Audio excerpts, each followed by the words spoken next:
hirshabeelle oo hal arrin kala hadashay Artemis kadib tallaabadii Cali Jeyte.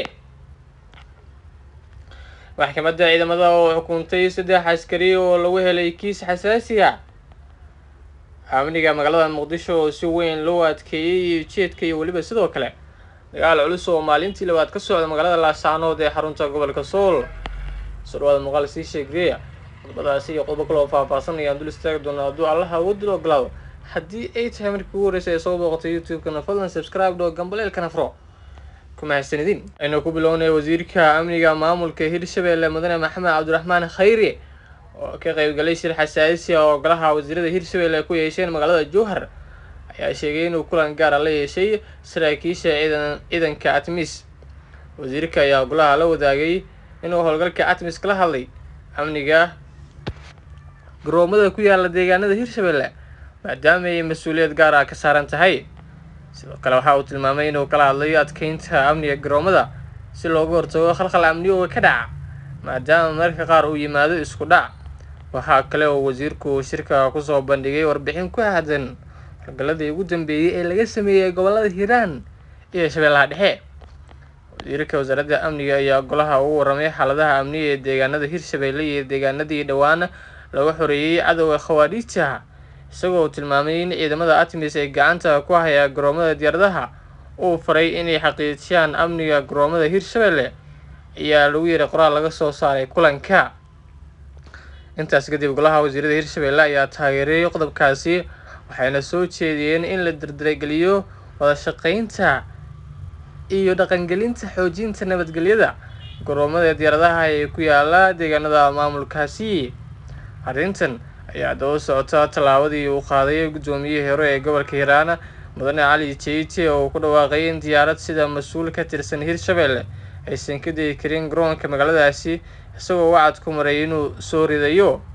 Hirshabeelle ayaa haatan wajahaysa xaalad siyaasadeed oo ka dhalatay xilka qaadistii gudoomiyihii hore ee gobolka Hiiraan iyo dagaalka ka dhanka ah kooxda Al-Shabaab.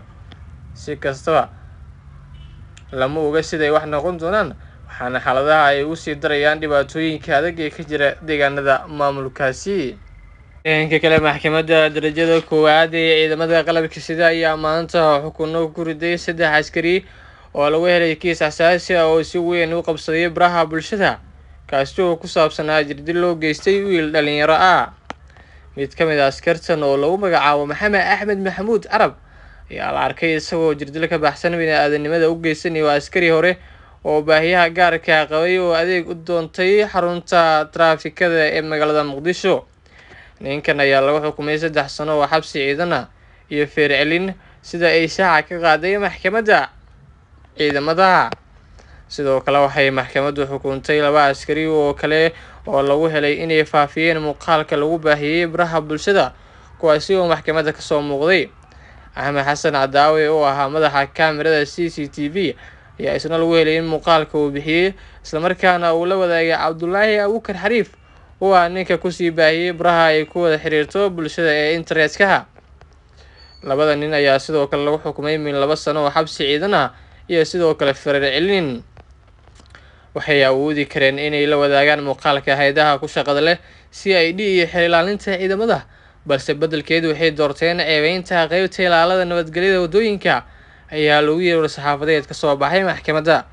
maxkamadda ayaa sidoo kale intaasi ku sii dartay in raggan ay haystaan fursad kale oo ay racfaan ku qaadan karaan haddii aysan ku qanacsanayn xukunka maanta lagu riday. dhanka kale dowladda federaalka ee Soomaaliya ayaa xoojisay ammaanka Muqdisho ee caasimadda Soomaaliya, waxayna ka bilowday howlgallo culus. ujeedka ayaa u diyaargarowga maalmaha xorriyadda iyo munaasabadda Ciidul Adha oo haatan ugu soo foodle. caawa ayaa la filayaa in la qabto munaasabadda 26 Juun oo loogu dabaaldegayo markay xornimada qaateen gobolada waqooyi oo hadda loo yaqaano Somaliland. ciidamada ammaanka oo ka duulaya munaasabadaasi isku soo aaday ayaa howlgallo ka bilaabay gobolka Banaadir, kuwaasoo ay saraakiisha sheegeen in lagu sugayo amniga. wararka ayaa sheegaya in xalay ciidamada booliiska ay gaareen degmooyinka Daynile iyo Hilwaa, halkaasi oo ay ka sameeyeen baaritaano dad lagu soo qabqabtay. sarkaal u hadlay booliiska Soomaaliya ayaa shaaca ka qaaday ujeedka howlgalkooda isagoo tilmaamay inay sii wadi doonaan dhaqdhaqaaqyada ay ka wadaan caasimadda. Maalmaha xorriyadda iyo ciidda ayaa kusoo foolday dhammaan dadka Soomaaliyeed, waxaana adkeynaynaa amniga Muqdisho, ayuu yidhi sarkaal ka tirsan ciidanka booliiska.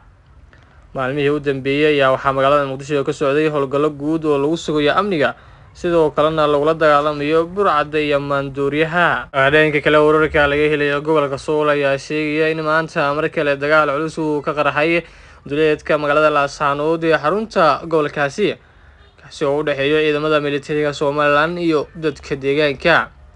Dagaalka oo galay maalintii labaad oo xiriir ah soona bilowday shalay ayaa lagu soo waramayaa inuu ku sii fiday deegaano hor leh oo ku yaala bariga iyo waqooyiga magaaladaasi.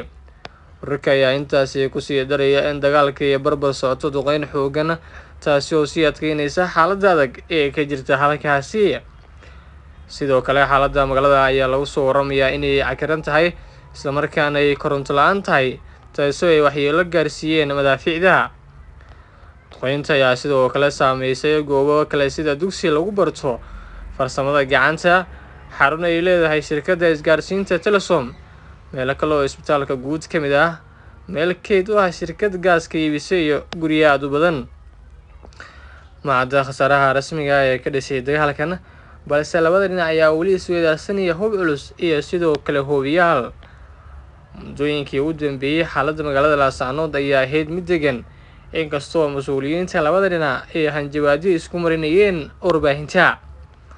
Dagaaladan ayaa ku soo aadayo iyadoo bayaan ka soo baxay golaha ammaanka ee qaramada midoobay looga hadlay xaaladda adag ee ka jirta magaalada Laascaanood ee gobolka Sool, iyadoo Somaliland lagu amray in ciidamadeeda ay kala baxdo aagga Laascaanood, sidoo kalena ay xakameeyaan ciidamada SAC si gargaar loo gaarsiiyo dadkii waxyeellada soo gaartay.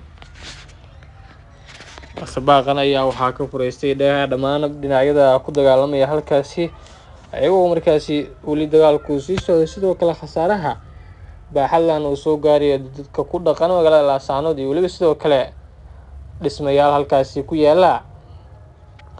Muuqaalkan intaasi ayuu ku egyahay. Muuqaal xigeentan ku kulmi doona sidaasi nabadgelyo. Assalaamu calaykum waraxmatullaahi tacaala wabarakaatuh.